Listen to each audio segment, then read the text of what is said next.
வணக்கம். இன்னைக்கு நம்ம பார்க்க போற டாபிக் வந்து "தீக்குச்சிக்கு திண்ண கொடுப்போம்". இந்த பாட்ட எழுதினவர் வந்து வைரமுத்து. வைரமுத்து இந்த பாட்டுல என்ன சொல்லியிருக்காருன்னா, சினிமா மேல அவருக்குள்ள கருத்தையும், சினிமா நெனச்சா இந்த உலகத்த எப்படி வேணா மாத்தலாம். ஆனா நெஜமா சினிமா நமக்கு நல்லத கொடுக்குதா, கெட்டத கொடுக்குதா அப்படிங்கிறத பத்தின அவர் மேக்ஸிமம் இந்த பாட்டுல எழுதியிருக்காரு. அப்புறம் வைரமுத்த பத்தி பார்க்கணும் அப்படின்னா, அவர் தேனி மாவட்டம் பெரியகுளம் பக்கத்துல வடுகப்பட்டி அப்படிங்கிற ஒரு ஊர்ல ராமசாமி, அங்கம்மாள் ஆகிய விவசாய குடும்பத்த சேர்ந்தவங்க. அவங்களுக்கு மகனா பொறக்குறாரு. இவர் பொறந்த தேதி ஜூலை 13, 1953. முதல்ல நிழல்கள் அப்படிங்கிற படத்துல ஒரு பொன்மாலை பொழுது அப்படிங்கிற ஒரு பாட்ட எழுதி அறிமுகமாகுறாரு.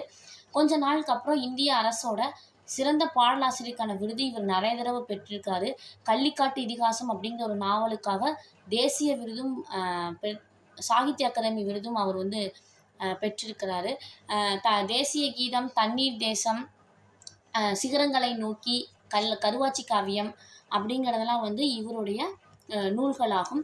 இவர் இந்த கதையில என்ன சொல்றார் அப்படின்னா, இப்ப இருக்க மக்கள் வந்து வாழ்க்கைய வெளிய தொலைச்சிட்டு, சினிமா அப்படிங்கிற ஒரு செயற்கை இருட்டுல வந்து தேடிட்டு இருக்காங்க அப்படிங்கிறத வந்து அவர் வந்து சொல்றாரு.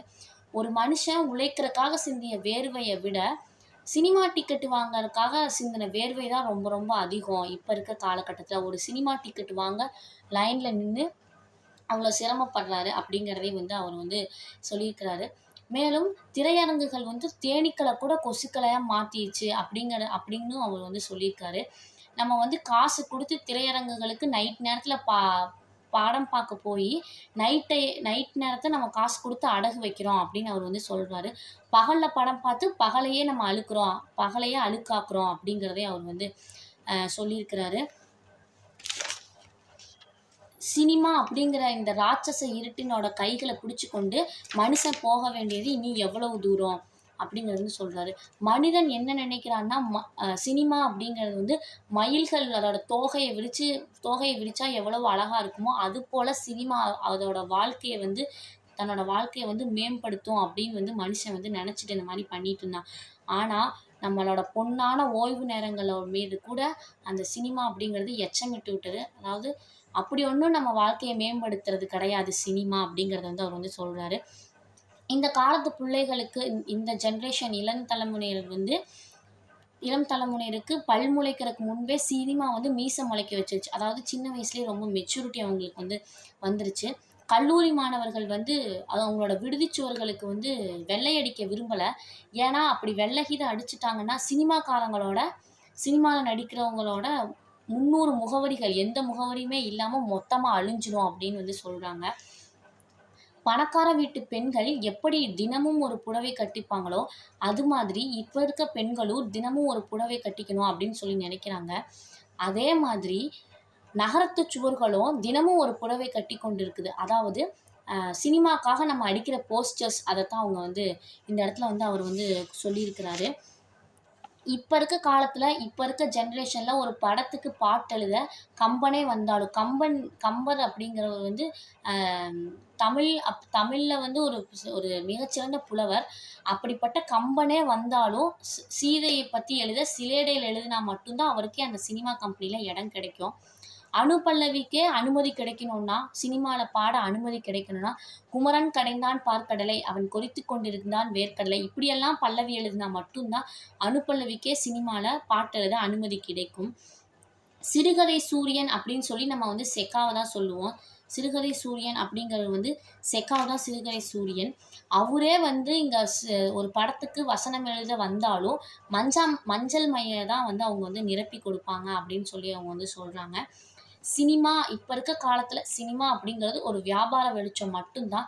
எந்த ஒரு கருத்தையும், நல்ல செய்தியையும் இந்த உலகத்துக்கு இப்போதைக்கு அது கொண்டு வரது கிடையாது அப்படிங்கிறத சொல்றாங்க. இரவ வெளிச்சம் காட்டி பகல இருட்டாக்குற ஒரு பகட்டு அப்படின்னு அவர் வந்து உருவகப்படுத்துறாரு. சினிமா அப்படிங்கிறது எவ்வளோ ஒரு அற்புதமான ஒரு ஆயுதம். ஆனா, அத வந்து நம்ம எதுக்குமே பயன்படுத்துறதில்ல. ஒரு முதுகு சொரியத்தான் சம்மதம் அப்படிங்கிற மாரி அவர் வந்து ஒரு உருவகப்படுத்தியிருக்கிறாரு. சினிமா நெனச்சா எத வேணா பண்ணலாம். என்ன வேணா இந்த உலகத்த மாத்தலாம். ஆனா, சினிமா வந்து அத மாத்துதா? ஒரு நல்ல விஷயத்த கொண்டு வருதான்னு கேட்டா கிடையவே கிடையாது. சினிமா அப்படிங்கிறது ஒரு உன்னதமான அணுகுண்டு அப்படின்னு அவர் வந்து உருவகப்படுத்தியிருக்காரு. ஆனா, அதுக்கு நம்ம ஒரு மத்தாப்புக்குரிய மரியாதைய தான் நம்ம வந்து குடுக்குறோம். அப்படின்னு சொல்றாரு.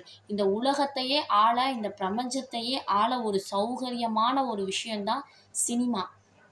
ஆனா, நம்ம அதுல பார்க்குறது என்னமோ வெறும் நாய் சண்டை தான் அப்படின்னு வந்து அவர் வந்து சொல்றாரு. சினிமா எடுக்கிறவங்கள வந்து என்ன சொல்றாருன்னா, சினிமா பெருமாக்களே நீங்க நெனச்சா இந்த சமூகம் அப்படிங்கிற ஒரு சொறிக்கல்ல கூட சிற்பமா மாத்தலாம், சிற்பமா செதுக்கலாம். ஆனா நீங்க வந்து என்ன பண்ணிட்டுருக்கீங்க? அப்படிங்கிறத வந்து இப்ப வந்து சொல்றாரு. இப்ப இருக்க இப்ப இருக்க வந்து இந்த உங்களோட படத்தினால யாரோட மனச வேணாலும் மாத்தலாம் அப்படிங்கிறதையும் அவர் வந்து சொல்லியிருக்கிறாரு. இப்ப இருக்க சினிமா வந்து என்ன பண்ணுதுன்னா, லாபங்கள் அதாவது ஒரு விஷயம் நடந்தா என்ன லாபம் அப்படிங்கிறத தான் பாக்குது. லாபங்கள அங்கீகரிப்பது, நீதியாகிவிட்ட நியாயங்களை நீதியா என்ன ஒரு நியாயம் இருக்கோ, அத வந்து நிராகரிப்பது, இதெல்லாம் தான் வந்து இப்ப இருக்க சினிமா வந்து பார்த்துட்டுருக்கு. இப்ப இருக்க சினிமா வந்து பண்ணிட்டுருக்கு. இப்படிப்பட்ட சினிமா அப்படிங்கிற ஒரு அழுக்கு திரை வந்து இளைஞர்களோட மனசுல வந்து சலவை செய்யப்படுமா? அப்படின்னு சொல்லி அவர் வந்து கொஸ்டின் கேட்டிருக்கிறாரு. பார்ப்போம் கொஞ்சம் சற்று சற்று பொறுத்திருந்து பார்ப்போம். மக்கள சுருள வைக்கிற திரைப்பட சுருளை எல்லாம் ஒரு தீக்குச்சிக்கு தின்ன கொடுப்போம். அப்படி அது வந்து மாறலைன்னா, மக்கள சுருள வைக்கிற திரைப்பட சுருளை எல்லாம் ஒரே ஒரு தீக்குச்சிக்கு தின்ன கொடுப்போம் அப்படின்னு சொல்லி இந்த பாடல வந்து அவர் வந்து முடிச்சிருக்காரு. இந்த பாட்டுல வந்து மெயினா என்னன்னா, சினிமா இப்போ சினிமா நெனச்சா எத வேணா மாத்தலாம். ஆனா சினிமா வந்து இந்த உலகத்துக்கு முற்றிலும் மேக்ஸிமம் வந்து தப்பான ஒரு கருத்த தான் வந்து குடுத்துட்டுருக்கு அப்படிங்கிறத வந்து அவர் வந்து சொல்றாரு. சினிமா நெனச்சா எப்படி வேணா மாத்தலாம் அப்படிங்கிறத தான் வந்து அவர் சொல்றாரு. ஆனா இப்ப இருக்க சினிமா எடுக்கிறவங்க அத வந்து நடத்த மாட்றாங்க அப்படிங்கிறது தான் அவர் வந்து இந்த பாட்டுல ஃபுல்லாவுமே சொல்லியிருக்காரு. அவ்வளோதான் இந்த பாட்டு. நன்றி.